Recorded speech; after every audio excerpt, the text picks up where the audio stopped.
Hello, it's Mira Binzen with Global Family Yoga, and today with us is Donna Murphy, who is a certified yoga teacher and a certified children's yoga teacher, and the author of this amazing book, The Warrior Princess. Welcome, Donna. Hi, Mira. Thank you so much. I loved your introduction. That was really kind. Thanks for being here with us. I want to jump right in and talk about your book, The Warrior Princess. It's a beautiful story. It's the hero's journey of a young girl who is getting messages from the world about who she is. You know, for example, a peacock saying, "Well, you're not as pretty as me," and that comparison that we all find ourselves in, especially young girls. And she uses yoga and mindfulness and self-inquiry to really find out who she is. And the illustrations are beautiful. And so this is written by you, and it's also co-illustrated by you. So I'm so curious to hear. Well, first of all, I want to say congratulations, because it's the 1 year anniversary of The Warrior Princess, and it also has won an award. So congratulations. Thank you. And I'm curious to know how this book came about, where the idea came from. Well, it was one of those situations, an idea, and then you kind of store it away. You hear a quote or whatever. So I was sitting in church, and the preacher said, if you don't know who you are, the world will tell you. And, culturally, with social media, we hear that kind of thing. You're not tall enough, you're not pretty enough, you're not smart enough. And so that kind of stuck with me. I thought, that's pretty profound. And then when I was doing my first round of yoga training, I was a little bit older, and I was a little bit unsure of myself. And the yoga teacher looked me straight in the eye and she said, "Donna, you are enough." And it really made an impression on me. It made me feel really good. And I thought, that is a message that everyone needs to hear, that you are enough just as you are. We're all different, we're all unique, but we're all valuable and loved. And we really need that message for young children. They need to hear that, no matter what they're like, that needs to be, to know that they're enough and that they're special.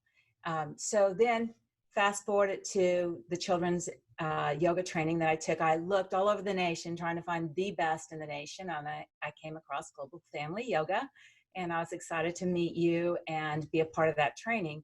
And during the training, we learn about different things, like the end of a training shavasana for children, which is a little bit different than it is for adults. And Mira has this great magic carpet ride, and the kids, they have their own magic carpet ride. They get to go to a special place, so they're on this journey, and I loved it. And it inspired me, and I put the ideas together that this yogi would be going on this journey and find this very special place where there's happy animals and wonderful scents from the flowers and all of that. And she discovers who she is, and that she is herself, and she is enough, just in that way. So that's how it came about. Long story. That's beautiful. And so that insight, we were talking about this before, that in that context of the kids yoga teacher training, the students get together and teach each other. And I'm always so impressed and so amazed with the kind of creativity that comes out of that. It's kind of off the cuff, you don't have a lot of time to plan and prepare. And we're put into groups and you co-teach. And it's just like, this is an example of the creativity that comes out of it. But this is amazing to see it come in book form, and it's published and it's out there in the world. And so it's really beautiful. I love it. And one thing about this book, I've shared it with kids, and it's like a seek and find, where I won't give away the secret, but you can see poses like this within the drawings. And so what were you saying? It's like an I Spy, where you find the poses, and the kids love this. Once they see that there's little hidden poses within the drawings, they are like, "Oh my gosh, I found another one," so that's a really engaging aspect of this book, as well as just an incredible storyline. Another thing I love about this book is the ending. It's an open-ended question rather than a nice conclusion. So it's an entree into a discussion for the kids about, like, how do you know yourself, and that kind of thing. And so I really love that concept of leaving it open-ended and leaving it as a discussion rather than a conclusion. Thank you. Yes, I agree. The ending makes a difference, because if it's a parent reading the book with the child, Mhm. then, there's that special discussion, those special moments where you really get to hear what the child's thinking. And they think so creatively that, it's just a special moment to share. Yeah. And the rumor is there's a second book in the works. Can you tell us about that?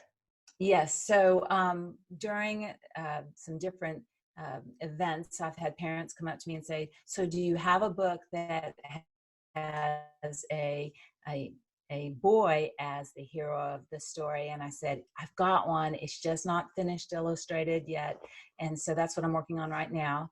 And so he will also be a yogi going on a journey of sorts, and it's pretty special. And of course, I'm going to hide some yoga poses in there, so it has that added layer.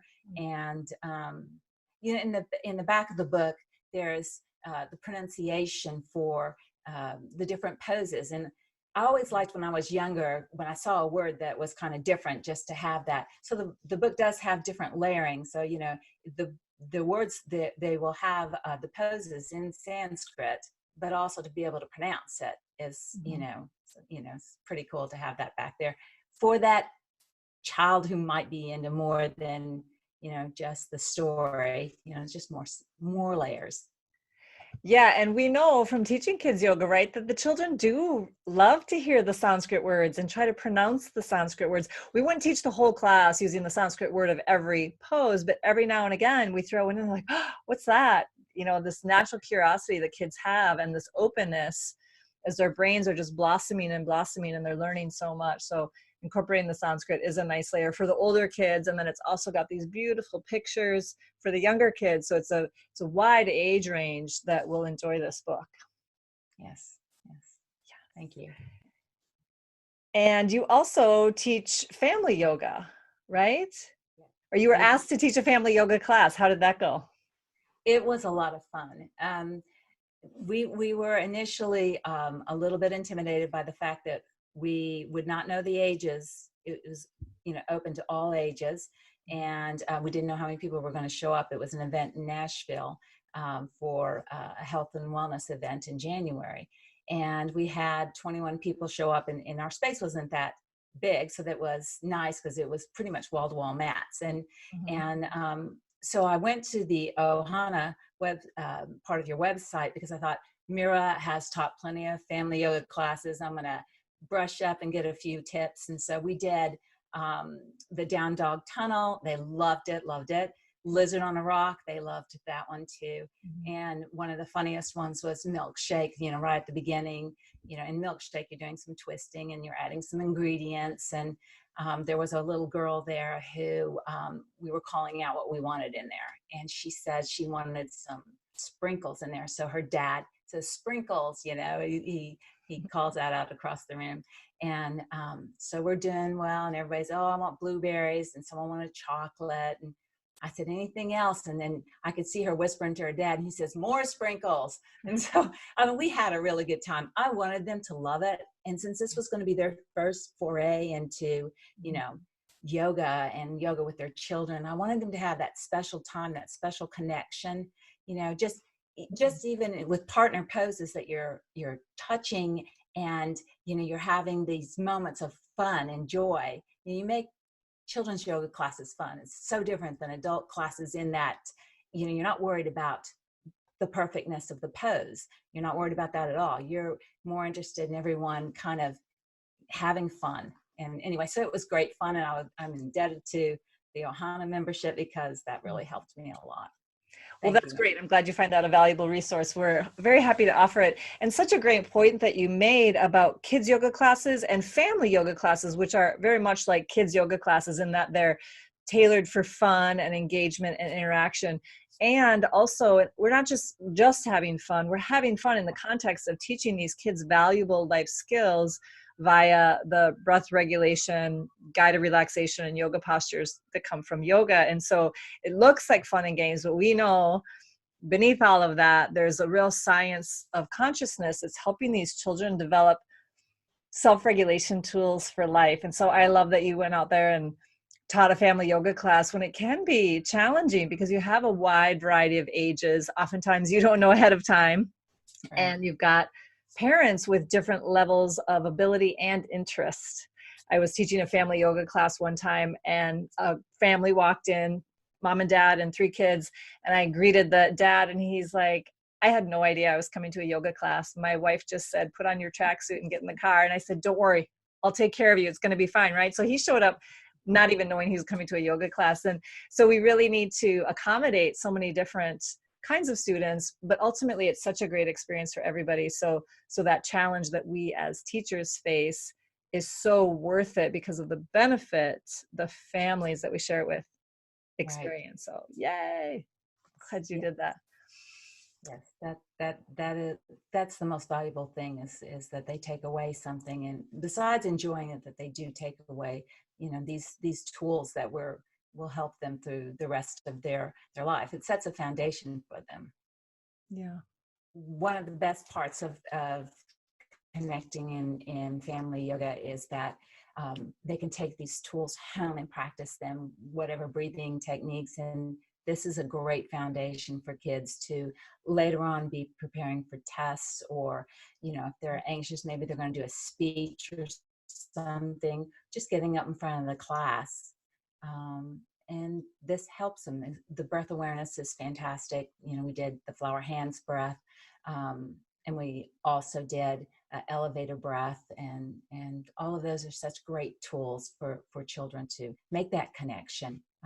It lessens their fear. I mean, it's proven, scientifically proven, that these sorts of breath awareness activities shrink the amygdala and grow the brain and allows that anxiety to be lessened. Absolutely. And now modern neuroscience is able to measure that in a way that we've never been able to before. And what it's doing is proving this ancient science, this technology that's been around for thousands of years, as they're able to better image the brain, better measure neurochemistry. They're not debunking yoga in any way. They're proving that, oh, this is exactly right. So there's really something to it. And that's exciting to see as our tools develop that we can measure. It's like, oh yeah, yoga really is doing a lot on a biochemical level. So that's exciting. And you've been working with kids a long time. And how did you get interested in yoga for children? Well, I've always worked with children, and I have a master's degree in early childhood education and administration, and worked for a number of years in the childcare field as a director. And once I became a yoga instructor myself and saw the benefits that it had for me, I wanted to share that with children because I see that it would be such a great foundation for them, that in all aspects of your life. And I think people are recognizing it now. There's all this mindfulness, mindfulness books here, you see mindfulness books there, videos one after another. That's yoga. That's the meditation part of yoga. And it's the breath connection. It's that finding that inner strength within yourself, that is brought to the surface, and it can acknowledge it and feel it with yoga. And it's the tools that we teach with the breath awareness and connecting to your breath. Yes, beautifully said, beautifully said. And so Global Family Yoga is coming to Nashville, Tennessee. You're going to be hosting us for a training, and we're really excited to come down there for a weekend training and then our therapeutic yoga for children training. And so we'll be in Nashville, and we will leave links to our training coming up and also your website, which is beautiful, by the way, Kingsland Tales. Is that like your publishing name that you're using for your books?